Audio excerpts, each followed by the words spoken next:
నిన్ను నీవు జాగ్రత్త చేసుకోవాల్సింది ఏంటంటే, నీకు నీ తండ్రికి మధ్య గ్యాప్ రాకూడదు.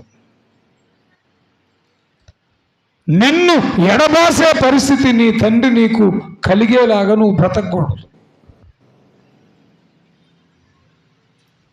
బైక్ స్టార్ట్ చేస్తాం, ట్యాంక్ నిండా పెట్రోల్ ఉంది, బ్యాటరీ బాగానే ఉంది, సెల్ఫ్ కొడుతుంటే సస్ అంటుంది, స్టార్ట్ అవుట్లా,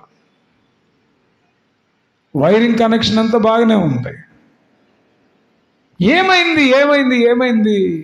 ఆయిల్ లేదా అంటాడు మెకానిక్. ట్యాంక్ నిండా ఉంది ఆయిల్, నిన్నే 4 లీటర్లు కొట్టించాను. బ్యాటరీ దిగిందా? ఇదిగో బ్యాటరీ, గ్యారంటీ ఉంది, 2 నెలలే వేయించి. కరెంటు పాస్ అవ్వట్లేదా? వైర్లు ఎక్కడన్నా ప్రాబ్లమా? వైరింగ్ అంతా బాగానే ఉంది. మరి ఎందుకని స్టార్ట్ అవ్వట్లేదు?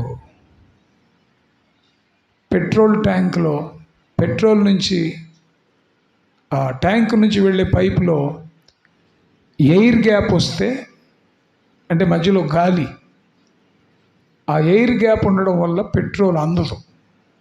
పెట్రోల్ అందకపోతే తుసుక్కు తుసుక్కు తుసుక్కు అని వస్తుంటుంది, ఆగుతుంటుంది, తపక్కంటది ఆగుతుంటుంది, మూవ్ అయింది ఆగుతుంటుంది. ఆత్మీయ జీవితంలో నీకు నీ దేవునికి మధ్య